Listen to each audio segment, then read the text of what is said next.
C'était de faire rire les gens. Ça a toujours été une sorte de leitmotiv. Être sur les planches ou être dans des petites scènes parisiennes, ça aurait bien été kiffant pour moi, je pense.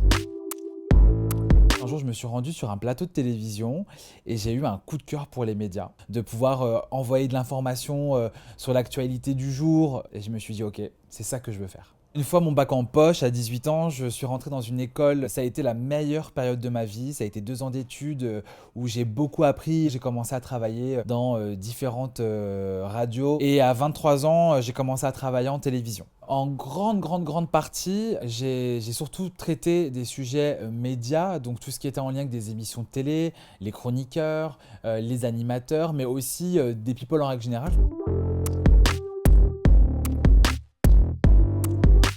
On va dire que là, ça a été le début de la fin. C'est là où j'ai rencontré ce qu'il y a, à mon sens, de plus mauvais chez l'homme. Le mensonge, la manipulation, la pression psychologique. Au départ, je ne me rendais pas vraiment compte. J'ai même été perverti par ce milieu parce que quand tu as 24-25 ans, que tu touches des salaires à base de 2 500 € minimum, tu peux vite avoir la tête qui tourne. Je devenais quelqu'un d'autre. Ça a eu un effet néfaste sur ma personnalité. Je pense que j'étais influençable, j'étais très naïf. Et je m'en suis rendu compte un petit peu après. Il a fallu que des amis me remettent un peu les idées au clair. Le gros déclic, ça a été le coup de couteau que je me suis pris de la part d'une jeune femme que je pensais être mon amie. À cause d'elle, j'ai perdu mon travail. Ça a aussi été cette remise en question énorme que j'ai faite sur moi en voyant en fait de très loin ce que je faisais au quotidien et ce que j'aspirais à faire. J'écrivais beaucoup d'articles, j'en écrivais 8 à 10 par jour. De parler toute la journée des candidats de télé-réalité, des chroniqueurs de Touche pas à mon poste. Et à un moment donné, je voyais flou, quoi. J'en pouvais plus et on nous demande d'écrire des mots-clés pour monter au niveau des recherches Google pour que les gens viennent et qu'il y ait du trafic. Ces mots-clés pouvaient être parfois trash, ça pouvait être blessant, les titres étaient racoleurs comme jamais. Je me retrouve au chômage, ça a été une période très compliquée, ça a été une remise en question incroyable en me disant bon, qu'est-ce que je fais? Est-ce que je continue? Est-ce que j'arrête? Et il a fallu que je m'évade. J'ai dû voyager un moment, je suis parti en Guadeloupe, ça m'a fait le plus grand bien d'être avec des gens vrais. En revenant, je me suis dit, bon qu'est-ce qui te plaît? Et c'est vrai que je me suis rappelé qu'en terminale, avant de lancer dans les médias, j'avais eu un coup de cœur pour la santé.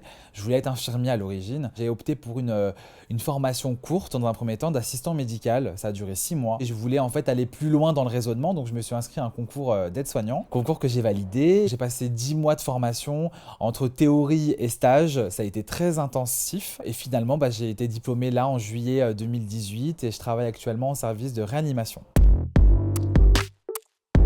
J'ai pu faire une sorte de mea culpa, c'est très bizarre à dire, mais je sais que j'ai fait tellement de mal dans le passé à travers mes écrits en tant que journaliste. Dans le milieu de la santé, je suis tombé dans un milieu où l'humain est devenu une priorité. Tu rentres chez toi le soir, tu te dis peu importe ce que j'ai fait, j'ai été utile. C'est pas très glamour mon quotidien, c'est des pansements, du sang, des protections sales, on adore. Mais avant tout, c'est faire le bien autour de moi. Et je pense que ça vaut tous les métiers du monde. Je suis très heureux, j'espère que ça se voit. Je trouve que j'ai bien pris ma place. Je suis actuellement en pleine phase d'évolution puisque je compte entrer très prochainement en institut de formation de soins infirmiers. Ça a été un choix de vie qu'il a fallu oser. C'est pas facile, il faut se remettre en question sur tout, sur la vie pro, sur l'aspect financier qui est très important. J'ai vu quand même mon salaire diminuer de moitié, ce qui n'est pas rien. Mais c'est une organisation de vie, c'est un choix de vie et je le regrette absolument pas. Fonce, ne lâche rien. Arme-toi par contre parce que les 10 prochaines années vont être très dures, surtout les dernières. Et surtout, apprends à te méfier de l'homme avec un grand H, mais n'en perds pas tes valeurs et n'oublie pas d'où tu viens.